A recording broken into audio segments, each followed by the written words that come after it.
Hello दोस्तों। इस video में हम लोग एसएससी जीडी 2025 का मैथ का पीवाईक्यू करने वाले हैं। आज का जो शिफ्ट है वो 11 फरवरी 2025 का सेकंड शिफ्ट है, डे 17। देखिए, एसएससी जीडी का एग्जाम 2025 में जो हुआ था वो टोटल 42 शिफ्ट में हुआ था। अपनी एक सीरीज चल रही है जिसमें हम लोग डेली एक एक पीवाईक्यू कर रहे हैं। तो आज अपनी 17 नंबर की क्लास है, यानी 17वीं, और 16 पीवाईक्यू हम लोग कर चुके हैं, यानी 16 क्लास हो चुकी है। Okay, complete solution with explanation, all government exam preparation. आप किसी भी गवर्नमेंट एग्जाम की तैयारी करते हैं तो इस चैनल पर आपको सभी एग्जाम की पीवाईक्यू वीडियो देखने के लिए मिलेंगी। ओके, इस चैनल का नाम पीवाईक्यू विद सनी है। तो चलिए हम लोग शुरू करते हैं। देखिए, हमारा पहला क्वेश्चन है, नॉर्मल क्वेश्चन है, मान ज्ञात कीजिए। तो देखिए, सबसे पहले हम भाग करते हैं, फिर गुणा करते हैं। तो 8 से जब 32 में भाग देंगे तो ये 4 बार में कट जाएगा। ओके, फिर 4 का 5 में गुणा करेंगे तो 4 पचे 20। ओके, 20 माइनस माइनस, ये 3 दूना 6, तो 20 में से जब 6 जाएगा तो ऑप्शन थर्ड 14। ओके, उम्मीद है आपको समझ में आएगा, कुछ था नहीं वैसे क्वेश्चन में। चलिए next question, question number second. Rakesh 154 कुर्सियां बेचता है और उसे 66 कुर्सियों के विक्रय मूल्य के बराबर लाभ होता है। उसका लाभ प्रतिशत क्या है? देखिए, ऐसे क्वेश्चन में आप ट्रिक कभी भी यूज नहीं कीजिए, क्योंकि क्वेश्चन घुमाएगा आप भी घूम जाएंगे, और ऐसे क्वेश्चन मैक्सिमम घुमाता है। देखिए, यहाँ पे क्या हो रहा है, आप कहेंगे लाभ हो रहा है, तो लाभ का फॉर्मूला क्या होता है? आप कहेंगे लाभ बराबर होता है विक्रय मूल्य माइनस क्रय मूल्य। विक्रय मूल्य माइनस क्रय मूल्य, selling price minus cost price. तो आप ये प्रॉफिट कितना है, तो आप कहेंगे 66 कुर्सियों के विक्रय मूल्य के बराबर। तो प्रॉफिट बराबर आप लिखेंगे 66 एसपी। ये प्रॉफिट है, प्रॉफिट में खुद दिया है कि 66 कुर्सियों के विक्रय मूल्य के बराबर। ओके, अब आपका विक्रय मूल्य कितना है? आप कहेंगे 154 कुर्सियां बेचता है, तो विक्रय मूल्य आपका 154 हो जाएगा। ओके, तो ये 154, ओके, माइनस सीपी। ये आप मुझे जमा नहीं कर सकते हैं, लेकिन मुझे समझाना पड़ेगा। सीपी कितना है? देखिए, सीपी दिया नहीं है। आप एक बात बताइए, जब 154 कुर्सी बेचता है तो खरीदता तो 154 ही होगा ना भाई। जब 154 खरीदेगा तभी तो 154 बेचेगा। तो आपका सीपी कितना हो जाएगा? आप कहेंगे 154 आपका सीपी हो जाएगा। ओके, यानी क्रय मूल्य। तब देखिए, एसपी को एसपी एक साइड कीजिए, तो ये इधर जाएगा तो माइनस हो जाएगा। तो 154 में से 66 जाएगा तो कितना बचेगा? आप कहेंगे इधर से ये गया तो 34 बचा, और 34 54, 34 4 38, 38 और 50 88। तो आप कहेंगे 88 बचा, तो ये 88 एसपी। ओके, और इधर क्या बचा? आप एक ही लाइन में इसको कर दीजिएगा, ये हुआ 154 सीपी। ओके, देखिए, ये प्लस माइनस आप कभी एग्जाम में ध्यान नहीं दिया कीजिए, नॉर्मल बात है, आप जानते हैं एक घटेगा एक बढ़ेगा तभी तो ये सब ऐसे आता है। ओके, तो एसपी ये नीचे हो जाएगा सीपी, और दूसरा एक एक्सचेंज हो जाते हैं। ओके, ये इधर का हो जाता है, इधर इधर का हो जाता है। तो एसपी बराबर 154 हो जाएगा, और ये सीपी 88। देखिए, ये लाइन आपको नहीं लिखना था, ये मैंने बस समझाने के लिए लिखा था। आप इस लाइन के बदले डायरेक्ट आप यही लाइन लिखते। ओके, तो देखिए, 88 रुपये का उसने सामान खरीदा था, कितने में बेचा? आपने कहा 154 रुपये में बेचा, तो उसे प्रॉफिट कितने का हुआ? तो आप कहेंगे एक प्रॉफिट कैसे निकाले? तो 154 रुपये में बेचा, 88 में खरीदा था, तो आप कहेंगे इधर 12 और 12 और 54, तो 12 और 54 56 66। तो आप कहेंगे 66 रुपये का प्रॉफिट हुआ। कितने पे प्रॉफिट हुआ? आप कहेंगे 88 पे हुआ, इंटू 100 प्रतिशत में निकालने के लिए। ओके, 11 से काटे, 11 छक 66, 11 से इसको काटे, 11 बटे 88, यानी 600/8। ओके, 600/8 कितनी बार में जाएगा भाई? 600/8, 600 भागा 8, इसको डिवाइड करेंगे तो कितनी बार में जाएगा? 8 6 48, 8 7 56, 4 0 8 5 40, 75%। ऑप्शन है। ओके, उम्मीद है आपको समझ में होगा। ये पहली लाइन और ये दूसरी लाइन, इसी में आपको सोल्व करना था, और ये तीसरी लाइन है। चलिए next question, question number third. देखिए, क्वेश्चन थर्ड क्या कहता है, तीसरा नंबर। दो संख्याओं का गुणनफल 5184 है। ओके, सॉरी 5184 है, तब उनका महत्तम समापवर्ग तक बाई एचसीएफ 24 है। उनका लॉसा कितना होगा, एलसीएम कितना होगा? ओके, तो आपको एक फॉर्मूला पता है कि एलसीएफ गुणे एचसीएफ, पहली संख्या गुणे दूसरी संख्या। देखिए, एलसीएम गुणे एचसीएफ इक्वल टू पहली संख्या गुणे दूसरी संख्या। ये फॉर्मूला तो आपको पता होगा। एलसीएम कितना दिया है? एलसीएम हमसे पूछा है। ओके, एलसीएम पूछा है। एचसीएफ कितना दिया है? एचसीएफ 24 दिया है। ओके, पहली संख्या क्या है और दूसरी? तो देखिए, दोनों संख्याओं का गुणनफल, इन दोनों को गुणा कर दिया है। आप कहेंगे 5100 84। ओके, अब इसको कट पीट करना है बस। देखिए इसको कट पीट कैसे करें, तो सबसे पहले हम किससे करें, 6 से करके। देखिए उस संख्या पूर्णतः कट जाएगी, आप किसी से भी कर सकते हैं। तो 8 से ही कर लेते हैं, 8 तरीके 24, 8 से इसको करें तो 8 पंजे 40, 8 छक 48, 3 बचा 38, 8 चौक 32, 6 बचा और 8 ठीक है 64। ओके, अब 3 से डिवाइड कीजिए तो आप कहेंगे 3 दूना 6, 3 निकम में 3, 3 छक 18, 216। ऑप्शन फर्स्ट आपका सही हो जाएगा, एलसीएम बराबर 216। उम्मीद है आपको समझ में आया होगा। चलिए next question, question number 4। Question आपका 4 क्या कहता है, ये एक लंबवृत्तीय शंकु का आयतन 168 पाई घन सेमी है। ओके, और इसकी ऊंचाई 0.12 मीटर है। ध्यान दीजिए, ये मीटर में दिया है, ये सेमी में दिया है। इसकी त्रिज्या ज्ञात कीजिए। तो इसका फॉर्मूला क्या होता है, आप कहेंगे 1/3 पाई। देखिए यहाँ पे पाई दिया है ना, तो पाई से पाई कट जाएगा, इसलिए हम पाई को लिख देंगे। पाई को 22/7 नहीं लिखना है, 1/3 पाई आर स्क्वायर। आर कितना दिया है भाई, आर ही तो हमें बताना है। तो आर स्क्वायर एच, एच कितना है, तो आप कहेंगे एच है 0.12 मीटर। ओके, ये सब सेमी में दिया है, ये भी सेमी में दिया है, इसको भी हम सेमी में कन्वर्ट कर देते हैं। तो 1 मीटर में 100 सेंटीमीटर, तो 0.12 है, तो ये कितना हो जाएगा भाई, 100 से गुणा करोगे तो 0.2 अंक इधर आ जाएगा, तो 12 हो जाएगा। ओके, कोई कन्फ्यूजन नहीं।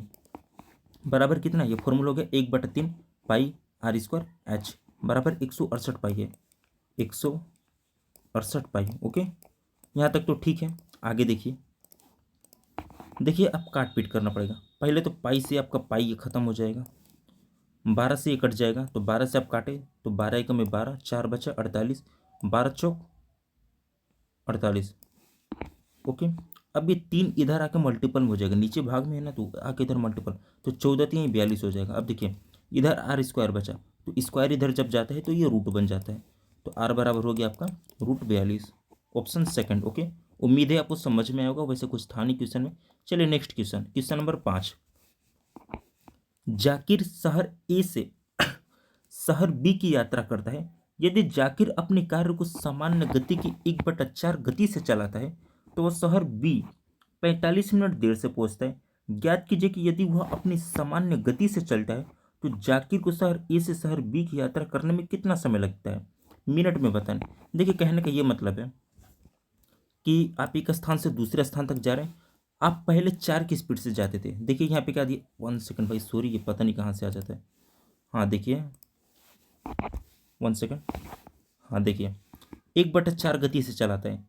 देखिए सामान्य गति की 1/4 गति से, नीचे वाला रियल होता है, मतलब वो पहले 4 की स्पीड से चलाता था, अब 1 की स्पीड से चलाता है। ये स्पीड है आपका। ओके 1 सेकंड, हाँ ये आपका स्पीड है, पहले 4 से चलाता था अब 1 से चलाता है, ये स्पीड है आपकी।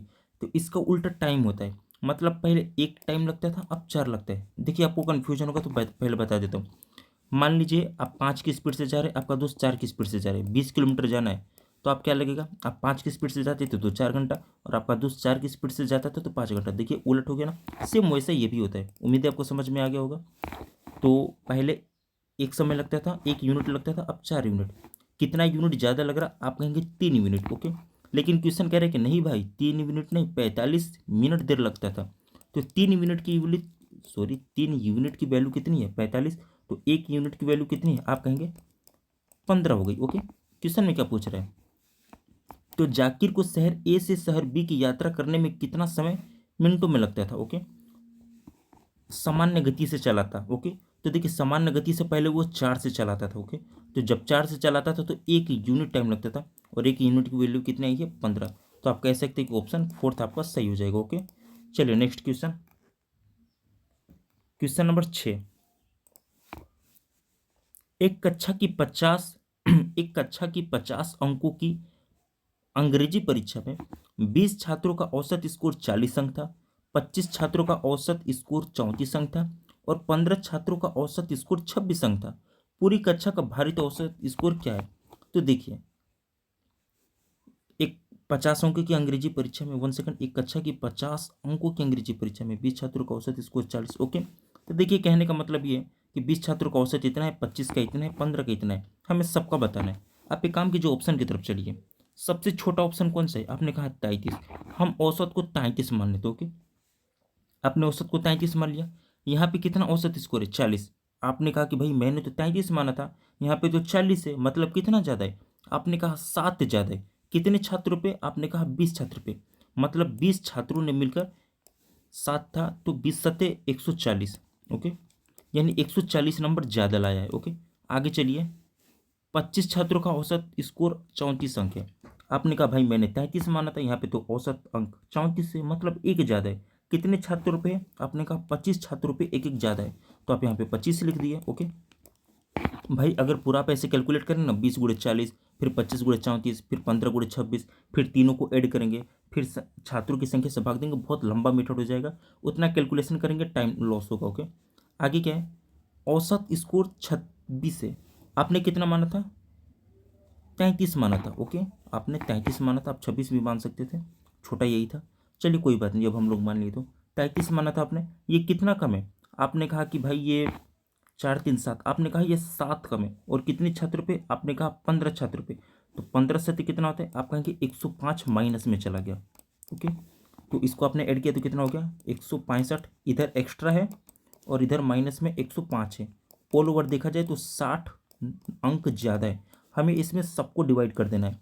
आपने कहा कि 20 छात्र यहाँ पे, टोटल 50 छात्र हैं। ओके, तो 50 से जब डिवाइड करेंगे तो कितना बन जाएगा? आपने कहा 1 1 सेकेंड 1 सेकेंड। भाई ये 50 छात्र नहीं है, 60 है। देखिए 20 छात्र, 25 छात्र, कितना हो जाएगा? 45। और यहाँ पे 15 छात्र, 60 हो गया। तो आप यहाँ पे बोल सकते हैं कि ये 60 छात्र थे। ओके, तो 60 से 60 डिवाइड करेंगे तो एक। आपने औसत कितना माना था? 33। एक एक्स्ट्रा आया तो वो एक हो गया 34। ओके, तो ऑप्शन सेकंड आपका सही हो जाएगा। उम्मीद है आपको समझ में आया होगा। आप कन्फ्यूजन नहीं लेना चाहते तो आप औसत 26 ही मान लीजिएगा। चलिए ठीक है, next question. Question number 7। Sanjay, mouse में आज कुछ प्रॉब्लम लग रहा है। देखिए, संजय और तनु अलग अलग कार्य को क्रमशः 6 और 20 दिनों में पूरा कर सकते हैं। यदि वे तनु से शुरुआत करते हैं, वे एकांतर दिनों में कार्य करते हैं, तो कार्य कितने दिनों में पूरा हो जाएगा? देखिए, दो व्यक्ति है, एक 6 दिन में और एक 20 दिन में पूरा कर सकते हैं। लेकिन अगर दोनों एकांतर दिन करें, यानी एक एक दिन करके करें, पहले एक करे, फिर अगले दिन भी, फिर अगले दिन एक, फिर अगले दिन भी, तो कार्य कितने दिनों में पूरा होगा? तो पहले संजय, संजय, फिर है तनु। संजय कितना दिन ले रहा है? आप कहेंगे 6। तनु कितना दिन ले रहा है? आप कहेंगे 20। एलसीएम निकालिए ताकि इनकी क्षमता पता चले। ओके, आपने निकाला तो हो गया 20 × 3 = 60। ओके, क्षमता निकालिए तो टी की क्षमता ही 3 और एस की क्षमता ही 10, कोई डाउट नहीं। ओके, अब देखिए, यदि वे तनु से शुरुआत करते हैं, यानी तनु से शुरुआत करते हैं। ओके, पहले दिन तनु करते हैं, दूसरे दिन ये संजय जी करते हैं। ओके, और एकांतर यानी एक एक दिन, तो पहले दिन ये काम करेगा 3, दूसरे दिन ये 10, तो 2 दिन में कितना काम हुआ? आपने कहा 13। टोटल काम कितना करना है? आपने कहा 60। 2 दिन में जब 13 काम हुआ तो 60 कितने दिनों में काम होगा? आपने कहा 13 का 13, 2 दूनी 26, 13 × 3 = 39, 13 × 4 = 52, यानी 4 गुना। 13 × 4 = 52, तो 2 × 4 = 8, यानी 8 दिन में आपका 52 काम हो चुका है, कोई डाउट नहीं। उसके बाद कौन करेगा? उसके बाद टी काम करेगा, क्योंकि शुरुआत तो टी किया था। तो 9वें दिन में 3 काम हो गया, तो कहेंगे कि टोटल काम 55 हो गया, बचा 5 काम। ओके, अब आया एस की बारी। एस एक दिन में 10 यूनिट काम करता है और हमें 5 यूनिट की जरूरत है। भाई 60 काम करना था, 55 हो चुके हैं, 5 यूनिट की बची है, तो 5 यूनिट ये चाहिए और 10 के हिसाब से कर रहे हैं। ओके, तो आप करेंगे तो ये 1/2 में डिवाइड हो जाएगा, यानी आधा दिन में एस कर देगा। तो आप कहेंगे 9 दिन पहले से हुआ था और आधा दिन 9.5 दिन। ऑप्शन फोर्थ आपका सही हो जाएगा। ओके, उम्मीद है आपको समझ में आया होगा। चलिए नेक्स्ट क्वेश्चन। एक बस एक बस शहर पी से शहर क्यू तक 45 मिनट में जाती है, 60 किलोमीटर की दूरी तय करती है। ओके, और 40 किलोमीटर प्रति घंटा की गति से शहर पी वापस आती है। यात्रा में बस की औसत गति किलोमीटर प्रति घंटा में क्या है? ओके, और एक बार ध्यान से समझिए। पी से शहर क्यू तक 45 मिनट में जाती है। ओके, 60 किलोमीटर की दूरी तय करती है और 40 किलोमीटर प्रति घंटे की गति से शहर से वापस आती है। ओके, आप एक बात बताइए, कोई आपकी बाइक है। ओके, आपकी बाइक है, आप 45 मिनट में 60 किलोमीटर जाते हैं, तो आप 1 घंटे में कितनी दूरी तय करेंगे? आपने कहा कि भाई हम ऐसे भी कर सकते हैं, 15 × 3 = 45। ओके, 1 घंटे में 60 मिनट होता है ना, तो अगर हम 15 से डिवाइड करते हैं तो 3 यूनिट, सॉरी, आपने कहा कि मैं 15 से डिवाइड करता हूँ, तो भाई ये 3 की यूनिट है, मुझे 4 की यूनिट चाहिए। 15 चौक 60, और ये 20 से डिवाइड करते हैं तो ये भी 3 की यूनिट है। 15 तिहाई 45, आप कहेंगे 15 चौक 60, यानी 60 मिनट में। आप कहेंगे 20 तिहाई 60 है, तो आप कहेंगे 20 चौक 80। आप समझ रहे हैं ना भाई, आपकी बाइक अगर 45 मिनट में 60 किलोमीटर जाती है तो 1 घंटे में 80 किलोमीटर जाएगी। आप चाहें तो नॉर्मल वैसे भी कर सकते हैं कि 60 जो है वो 45 की यूनिट है, तो 60 की यूनिट कितनी होगी। आप ऐसे भी कर सकते हैं, 15 तिहाई 45, 15 चौके 60, 3 से काटेंगे तो 20 बार में, और 20 चौके 80। बात वही हुआ, आप माइंड कैलकुलेशन कीजिए। ओके, आपने कहा कि 80 आ गई, यानी स्पीड आपकी कितनी आ गई, 80 किलोमीटर पर आवर, ठीक, जाने में। और 40 किलोमीटर प्रति घंटा की गति से शहर भी वापस आती है। ओके, 40 की स्पीड से आती है। यात्रा में बस की गति किलोमीटर प्रति घंटा में बताना है, औसत गति। तो एक काम कीजिए, हम औसत दूरी कुछ मान ले, या एग्जाम की जो क्वेश्चन दिया है उसी के हिसाब से माने। यहाँ पे 45 मिनट में 60 किलोमीटर जाती है। ओके, और आज से तो देखिए एक काम करते हैं, हम इसी को दूरी को मान लेते हैं। ओके, मान लीजिए 60 किलोमीटर की दूरी है। आप ये बताइए, हम 45 मिनट में 60 किलोमीटर की दूरी जाते हैं, आपकी स्पीड उस समय कितनी होगी। 1 सेकेंड, देखिए मैं कोई और मेथड सोच रहा था, ऐसे भी हो सकता है। सबसे इजी तरीके से चलते हैं। ओके, इस तरीके को छोड़ते हैं। पी से शहर क्यू तक 45 मिनट में जाती है। देखिए हमें औसत गति बताना है। औसत गति बराबर क्या होता है, कुल दूरी बटा कुल समय। कुल दूरी कितना है भाई, 60 किलोमीटर की दूरी तय करती है जाने में, तो आने में भी 60 किलोमीटर लगेगा, तो कितना दूरी हो गया, आप कहेंगे टोटल दूरी 120 किलोमीटर हो गया। कोई डाउट नहीं। औसत गति का फॉर्मूला था कुल दूरी बटा कुल समय। अब हमें कुल समय बताना है। ओके, यहाँ पे कितना लगता है, आपने कहा 45 मिनट लगता है। पहले जाने में 45 मिनट लगता है, आने में कितना लगेगा भाई, 60 किलोमीटर जाने में लगा, 60 किलोमीटर आने में लगा। आने के टाइम 40 की स्पीड से चल रहा है, तो आपको पता है कि आने में जब 60 किलोमीटर आना है और 40 की स्पीड से गाड़ी चला रहे हैं तो 1.5 घंटा लगेगा। भाई 1 घंटे का 40 और आधे घंटे का 20 किलोमीटर, 60 किलोमीटर हो गया ना, तो आप कहेंगे 1.5 घंटा। 1.5 घंटा और 45 मिनट कितना हो जाएगा, आप कहेंगे भाई जाने में 45 मिनट लग रहा है, आने में 1.5 घंटा, दोनों को जोड़ेंगे तो आप कहेंगे 2 घंटा 15 मिनट हो गया। 2 घंटा 15 मिनट। 15 मिनट को आप क्या लिखते हैं, 1/4। क्यों भाई, 1 घंटे में 60 मिनट होता है, तो 15 मिनट 1/4 ही होगा ना, 1/4 घंटा। अब इसको देखिए, 4 दूना 8, 8 1 9, यानी 9/4। तो आप कहेंगे 9 × 4। सबसे इजी तरीका, मैं वही सोच रहा था कि कोई इजी मेथड मिल जाए। ओके, तो देखिए अब इसको हम डिवाइड करते हैं। आप कैसे करेंगे, तो आप पहले 3 से ही काटिए। सॉरी, 1 सेकेंड, क्या हो रहा है भाई, 3 से काटते हैं।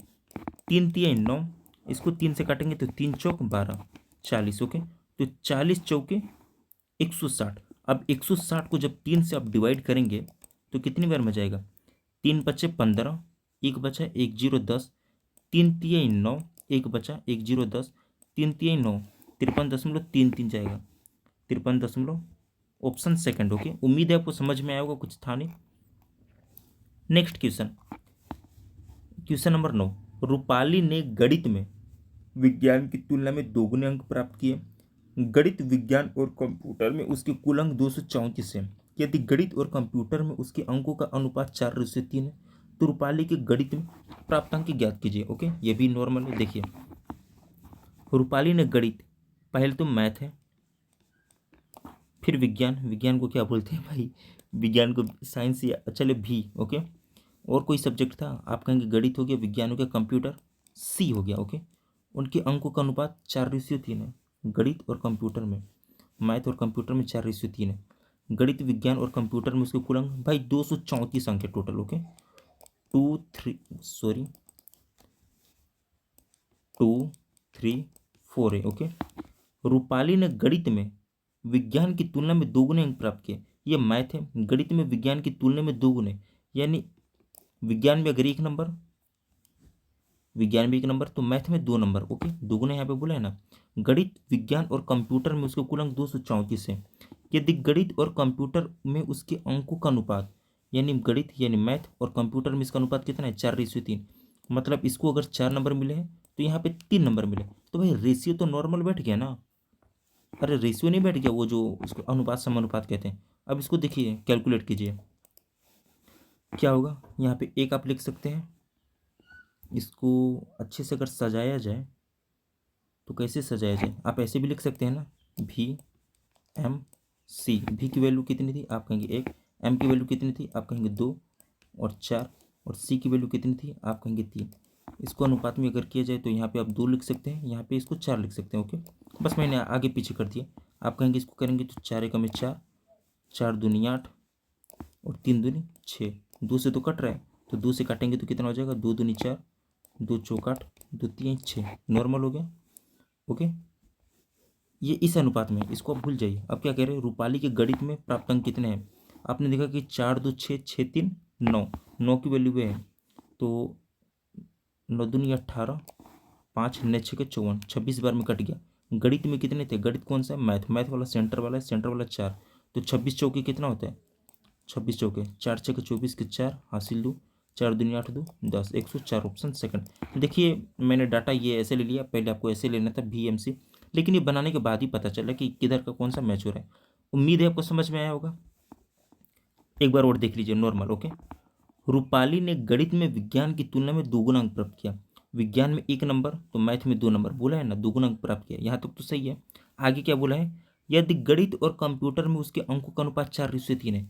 मैथ में 4 अंक और कंप्यूटर में 3 अंक, बोला है ना 4:3, नॉर्मल हो गया। उसी को मैंने सजा दिया, पहले भी लिख दिया, फिर एम, फिर सी। भी के नीचे 1 है ना, 1 लिख दिया। एम के नीचे 2 4 है ना, 2 4 लिख दिया। ओके, सी के नीचे 3 है, 3। ये जो खाली स्थान था ना, खाली स्थान को हम बगल वाले से भर देते हैं। जैसे यहाँ पे खाली स्थान है, बगल में क्या है आपने कहा 2, तो 2 से भर देते हैं। यहाँ पे खाली स्थान क्या है आपने कहा 4, तो हम अपने खाली स्थान क्या है बगल में क्या है 4, तो 4 से भर देते हैं। बस उसी को 3 दूना 6, 4 दूना 8, 4 एकम 4, इसको कटाइए 2 4 3। यहाँ पे क्या दिया है, तीनों का योग दिया है 234, तो 4 2 6 3 9, 9 की वैल्यू कितनी थी 234, डिवाइड किए तो 26 आया। हमसे 4 की वैल्यू पूछा तो 26 चौके 104। ओके, उम्मीद है आपको समझ में आया होगा। चलिए next question, question number 10। 1 second. Question number 10, जब 10% वार्षिक ब्याज दर पर 3 वर्षों के लिए चक्रवृद्धि ब्याज और साधारण ब्याज का अंतर 124 रुपये तो मूलधन है। ओके, देखिए मैं एक तरीका आपको बताता हूँ, इससे आप साधारण ब्याज, चक्रवृद्धि ब्याज, साधारण चक्रवृद्धि का अंतर आप तीनों एक ही फॉर्मूले से निकाल सकते हैं। वो फॉर्मूला नहीं है, मेथड है, मैं सूत्र कभी याद नहीं करता। ओके, तो देखिए यहाँ पे फ्रैक्शन कितना दिया है, आपने कहा कि 10% दिया है। ओके, 10% दिया है ना, तो आप इसको भाई दर 10% दिया ना, तो उसको फ्रैक्शन में बदलिए। आपने कहा 1/10 आ गया पहला स्टेप। नेक्स्ट स्टेप क्या है, कितने साल के लिए, आप कहेंगे 3 वर्षों के लिए, तो जो भी आए नीचे उसका क्यूब कर दीजिए। अगर 2 साल के लिए होता है तो स्क्वायर करते हैं, 4 साल के लिए होता है तो घात 4 करते हैं। ओके, ये अच्छा अंक बन जाता है, इसलिए आसानी से हो जाता है। तो 10 का क्यूब करेंगे तो कितना होगा, 1000। आपने राशि टोटल कितनी मान ली, हमने मूलधन मान लिया टोटल 1000 रुपये। अब क्वेश्चन की तरफ चलिए, 3 वर्षों का। आप ये बताइए पहले वर्ष का ब्याज कितना होगा, आपने कहा 1000 रुपये हमने माना है। 10% ब्याज कितना होगा, आपने कहा 1000 का 10% ब्याज 100 रुपये होते हैं। भाई 1/10 कितना होता है। ओके, पहले साल का हो गया। दूसरे साल का कितना होगा, आपने कहा कि 10% बोला, तो दूसरे साल का भी 100 रुपये होगा। लेकिन चक्रवृद्धि ब्याज भी इसमें दिया है, तो चक्रवृद्धि ब्याज का रूल क्या होता है, चक्रवृद्धि ब्याज CI कहता है कि मैं ब्याज पर भी ब्याज लूंगा। ये पहले साल का CI SI हमेशा बराबर होता है, दूसरे साल का ये SI हो गया, CI यानी CI कह रहा है कि मैं ब्याज पर भी ब्याज लूंगा। तो अब इसका भी 10% निकालो, 1/10, तो आपको होगा कि 10 रुपये हो गया। ओके, आगे मैं बताऊंगा ऐसे क्यों हो रहा है, बस एक लाइन और देख लीजिए। तीसरे साल का आपने कहा फिर 10%, तो फिर हो गया 100 रुपये। अब ब्याज क्या है, CI है ना, बोल रहे हैं मैं ब्याज पर भी ब्याज लूंगा, इस पर भी ब्याज, इस पर भी ब्याज, इस पर भी ब्याज। तो ये बताइए 100 का 10%, 10 हुआ था ना, तो इसका 10 रुपये ब्याज, इसका 10 रुपये ब्याज, 20 रुपये। अब 10 का भी 10% 1 रुपये, तो आप कहेंगे 21 रुपये ब्याज लगा। अब एक चीज़ देखिए, नॉर्मल एडिशनल जानकारी है ये। ओके, ये जो आपका है, ये जो मैंने टेबल बनाया ये इतना में बस, ये आपका साधारण ब्याज है। कभी भी साधारण ब्याज पूछे आप ऐसे लगा सकते हैं। ओके, आगे देखिए, ये जो आपका है ये आपका चक्रवृद्धि ब्याज है। कभी भी चक्रवृद्धि ब्याज पूछे तो ये पूरा चक्रवृद्धि ब्याज है। ओके, ये जो है ये बस इतना, ये आपका साधारण ब्याज और चक्रवृद्धि ब्याज का अंतर है। भाई बस इतना साधारण था, ये पूरा चक्रवृद्धि था, तो ये जो है बस ये साधारण और चक्रवृद्धि ब्याज का अंतर है। उम्मीद है आपको समझ में आ गया होगा। क्वेश्चन में क्या दिया है, CI और SI का अंतर 124 रुपये है। ओके, 124 रुपये। लेकिन भाई हम तो कह रहे हैं कि 21 और 10 31 है, लेकिन क्यों क्वेश्चन कह रहे हैं कि नहीं 124 है। क्वेश्चन में क्या पूछा है, मूलधन बताओ, मूलधन कितना था, आपने कहा 1000, यानी गुण 1000, हमें यही सोल्व करना था, बस नॉर्मल था। कितना भी बड़ा क्वेश्चन दे, हर क्वेश्चन इससे लग जाता है। 31 से 124 आप डिवाइड करेंगे तो आप देख रहे कि 3 चौक 12, ये 4 बार में पूर्णतः कट जाएगा, और 4 का जब 1000 में गुणा करेंगे तो ऑप्शन थर्ड। ओके, चलिए नेक्स्ट क्वेश्चन। यदि x का 2% 336 है तो x बराबर 2% की वैल्यू 336 है, तो 2 से डिवाइड कीजिए, 2 एक में 2, 2 छः का 12, 2 अठे 16, ये 1% की वैल्यू आएगी, हमें 100% की वैल्यू बनाना है, तो डबल जीरो जोड़ दीजिए, आपकी 100% की वैल्यू होगी ऑप्शन 1। ओके, उम्मीद है आपको समझ में आया होगा। चलिए नेक्स्ट क्वेश्चन, क्वेश्चन नंबर 12। ए और बी की आयु का अनुपात, ये आपकी ए हो गया, ये आपका बी हो गया, इनके रेशियो, सॉरी आयु का अनुपात 4:9 है। यदि उनकी आयु का अंतर 10 वर्ष है, भाई ये 4 है ये 9 है, इनका अंतर कितना है, आपने कहा 5 यूनिट है, लेकिन क्वेश्चन कह रहे हैं कि नहीं भाई, एक इनका अंतर 10 वर्ष है, यानी 5 की वैल्यू 10 है, तो 1 यूनिट की वैल्यू कितनी हो जाएगी, आपने कहा 2, तो 4 वर्ष बाद उनकी आयु की तुलना कीजिए। ओके, तो आप एक बात बताइए, एक की वैल्यू 2 आई है, तो इनका पहले रियल एज निकालिए, आपने कहा 4 का 8 हो जाएगा, यानी एक की आयु 8 वर्ष हो जाएगी, सॉरी आपने कहा एक की वैल्यू 2 है, 4 का बताना है, तो 4 दूना 8 हो जाएगा, और 9 दूना 18, ये इनकी रियल एज हो गई। ओके, 4 वर्ष बाद उनकी आयु का तुलना कीजिए, 4 वर्ष बाद, ये 8 साल की है, तो 4 वर्ष बाद ये 12 साल की हो जाएगी, और ये 18 साल है, 4 साल बाद ये 22 की हो जाएगी। अब हमें रेशियो बताना है, तो 2 से काट दीजिए, 2 छः के 12, और 2 11 दूना 22, 6 रेशियो 11, ऑप्शन थर्ड। उम्मीद है आपको समझ में आया होगा। देखिए एक्सप्लेन करने में टाइम लग सकता है, क्वेश्चन में कुछ भी दम नहीं है, सब 5 से 10 सेकंड के सवाल है। Next question, question number 13। 6% वार्षिक दर से 2 वर्ष की अवधि के लिए एक मूलधन में साधारण ब्याज 387 रुपये है, मूलधन कितना है, देखिए दर कितना है, आपने कहा 6%, कितने साल के लिए, 2 वर्ष के लिए, तो भाई 6% वार्षिक है, 1 साल का 6 रुपये, सॉरी 6%, तो 2 साल का कितना हो जाएगा, आपने कहा 12%, 12% की वैल्यू 387 है। ओके, ये जो 387 है ये 12 की वैल्यू है, हमसे पूछा क्या है, मूलधन पूछा है, यानी 100 की वैल्यू पूछा है।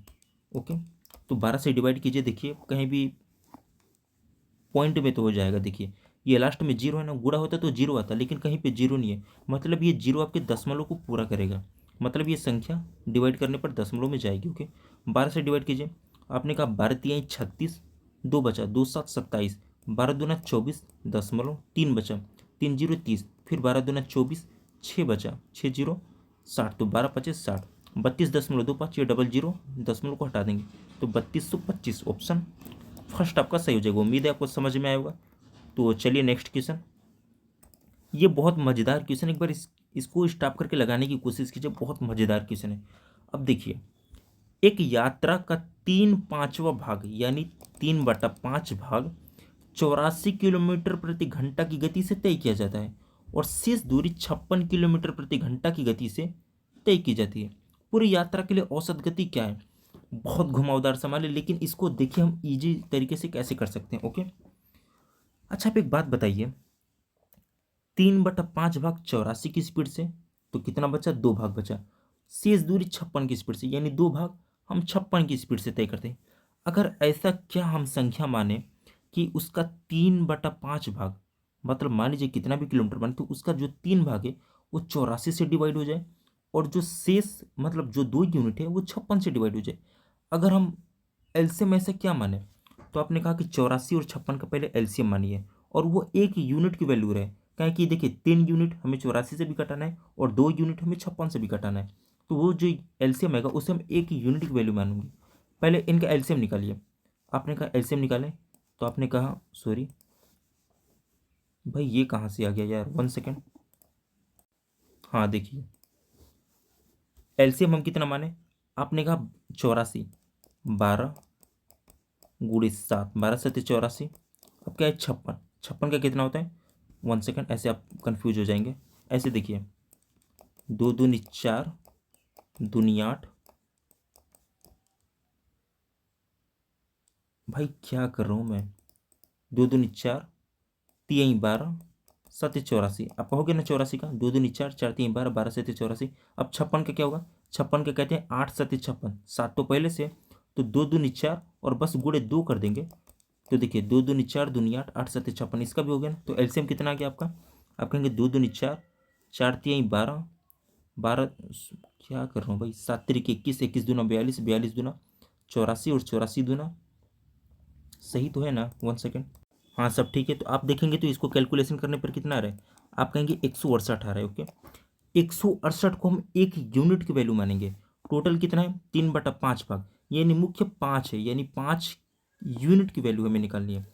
एक यूनिट की वैल्यू हम 168 माने, तो गुणे 5 करने पर कितना होगा? तो आप कहेंगे 16 25 80 और ये 5 उठे 40, आप कहेंगे 840। ओके, यहाँ तक तो आपको कन्फ्यूजन, ये बस एलसीएम था। ओके, ये टोटल दूरी मानने का। अब देखिए हम कैसे करेंगे। टोटल दूरी आपने 840 मान लिया ना, आपने कहा ठीक है 840 हमने मान लिया। अब यहाँ से आपकी क्वेश्चन की शुरुआत होती है। चलिए शुरू करते हैं। एक यात्रा का 3/5वां भाग 840 है ना, 840 का आप कितना भाग निकालिए? आप 3/5 यानी 5 से भाग कीजिए, फिर 3 से गुणा कीजिए। 3/5वां भाग तो आप करेंगे 840 का, तो आएगा लगभग 504। ओके, आप कर सकते हैं, मैं करूँगा तो वो जगह छूकेगा, फिर इसको मिटाना पड़ेगा। आप कहेंगे 504 किलोमीटर आया। ओके भाई, लीजिए कर ही देता हूँ, कन्फ्यूजन ना हो जाए। 840, ओके, एक्सप्लेन करने में टाइम लग सकता है। इसका 3/5वां भाग, यानी ये 5 की वैल्यू है, हमें 3 की चाहिए, तो 5 से डिवाइड करेंगे तो कितने बार में जाएगा?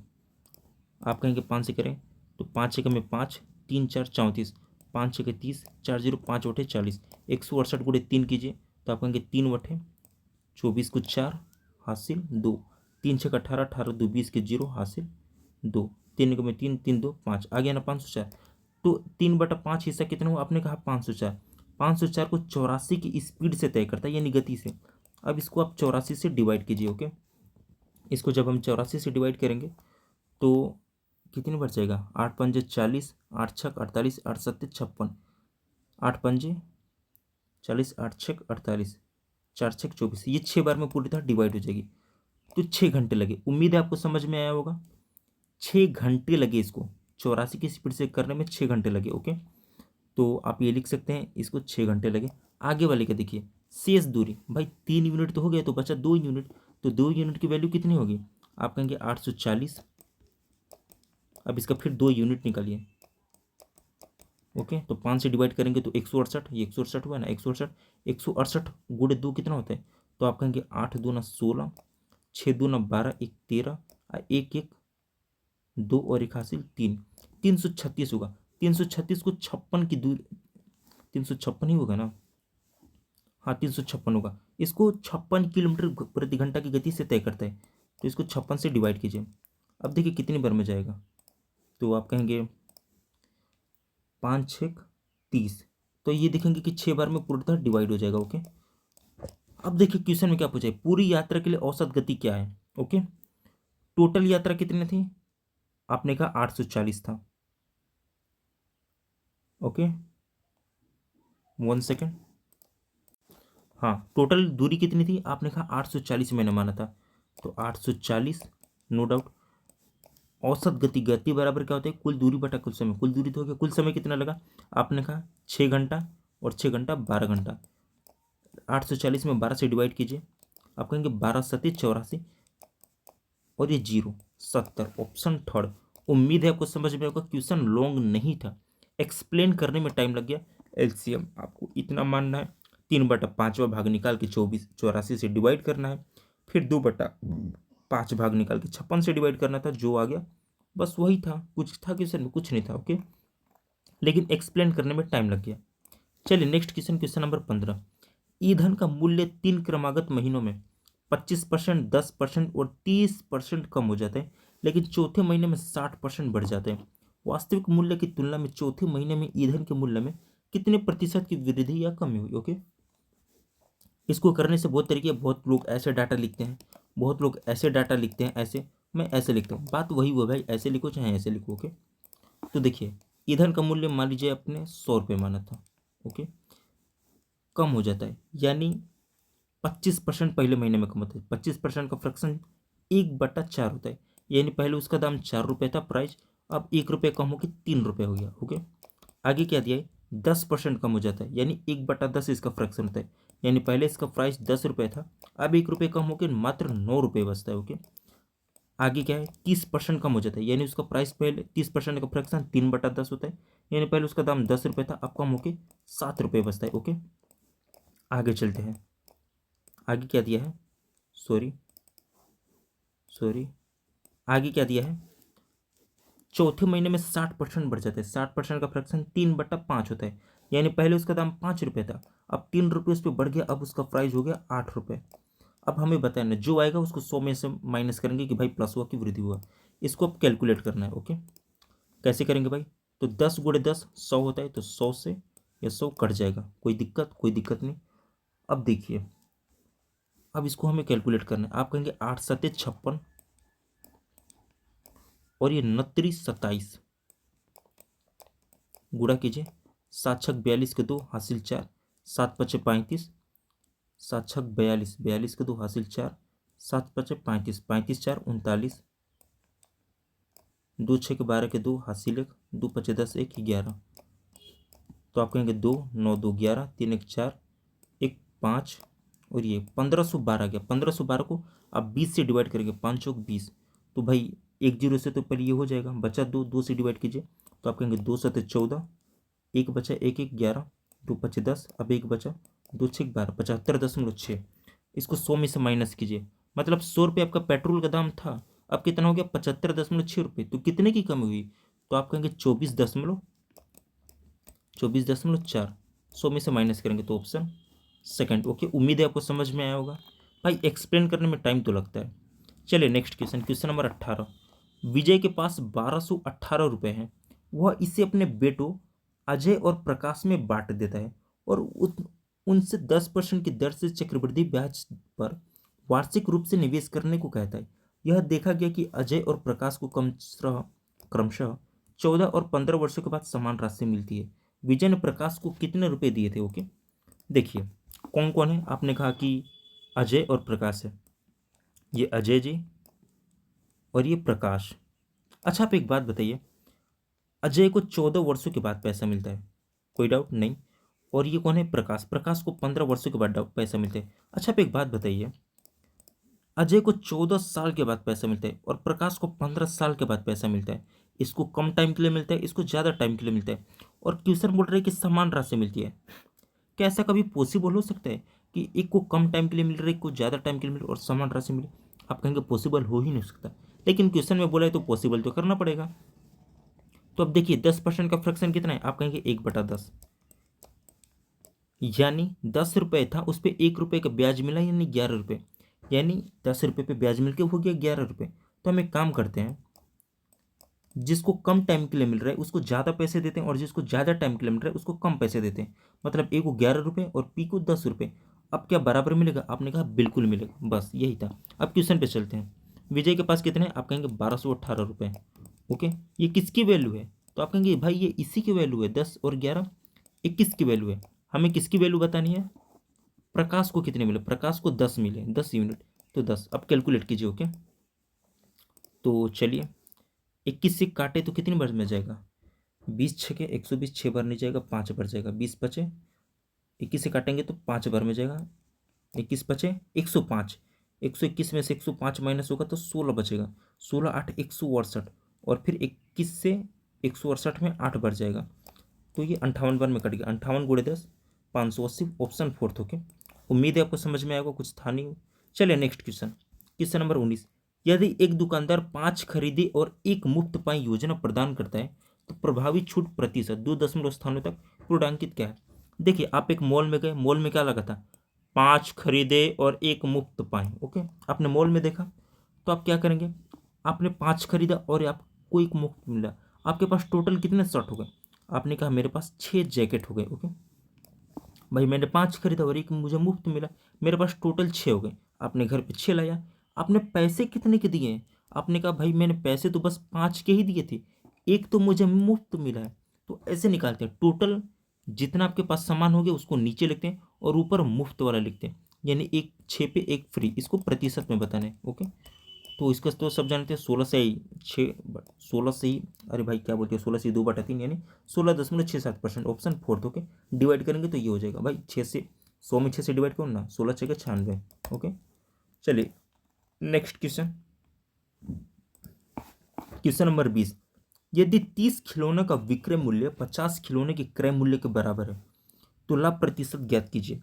देखिए इसके भी बहुत से टाइप है, इसके कन्फ्यूजन भी, रुकिए 1 सेकेंड। देखिए बहुत इजी क्वेश्चन है। यदि 30 खिलौने का विक्रय मूल्य, सॉरी 30 खिलौने का विक्रय मूल्य मतलब सेलिंग प्राइस, एसपी, यानी 30 एसपी इक्वल टू 50 खिलौने के क्रय मूल्य के बराबर है। क्रय मूल्य मतलब सीपी, कॉस्ट प्राइस। तो देखिए क्वेश्चन दिया था ना, 30 खिलौने का विक्रय मूल्य 50 खिलौने के क्रय मूल्य के बराबर है, बस नॉर्मल एसपी बटा सीपी। ओके, ये इधर का उधर, उधर का इधर हो जाता है, तो देखिए हम 0 से 0 अभी कटा देते हैं, तो कितना बचा 5/3, यानी आपने 3 रुपये का खरीदा था और 5 रुपये में बेच दिया। ओके, तो कितने का प्रॉफिट हुआ, आपने कहा 2 पे, 2 रुपये का प्रॉफिट हुआ, कितने पे 3 पे, गुड़े 100, तो कितना हो जाएगा, इसको डिवाइड करेंगे तो 66 से ही 66.67, भाई 200 में 3 से डिवाइड करेंगे तो इतना आ जाएगा, ऑप्शन ए। उम्मीद है आपको समझ में आया होगा। तो थैंक यू पूरा वीडियो देखने के लिए। PYQ विद सनी इस चैनल का नाम है। Complete PYQ series for all government exam. आप किसी भी गवर्नमेंट एग्जाम की तैयारी करते हैं तो इस चैनल पर आपको PYQ वीडियो देखने के लिए मिलेंगे। Subscribe for daily PYQ video. अगर आप PYQ वीडियो देखना चाहते हैं तो इस चैनल को सब्सक्राइब कर लो। Okay, math, reasoning, Hindi, GS, इस चैनल पर यही 4 सब्जेक्ट फिलहाल चल रहे हैं। ओके, इस चैनल का नाम PYQ विद सनी है। और आज जो अपनी क्लास थी वो कौन सी क्लास थी भाई, देखिए 42 शिफ्ट अपनी टोटल होगी, क्योंकि SSC GD का एग्जाम 2025 में 42 शिफ्ट में हुआ था। अपनी एक सीरीज चल रही है जिसमें हम लोग डेली एक PYQ कर रहे हैं। तो चलिए मिलते हैं कल के वीडियो में।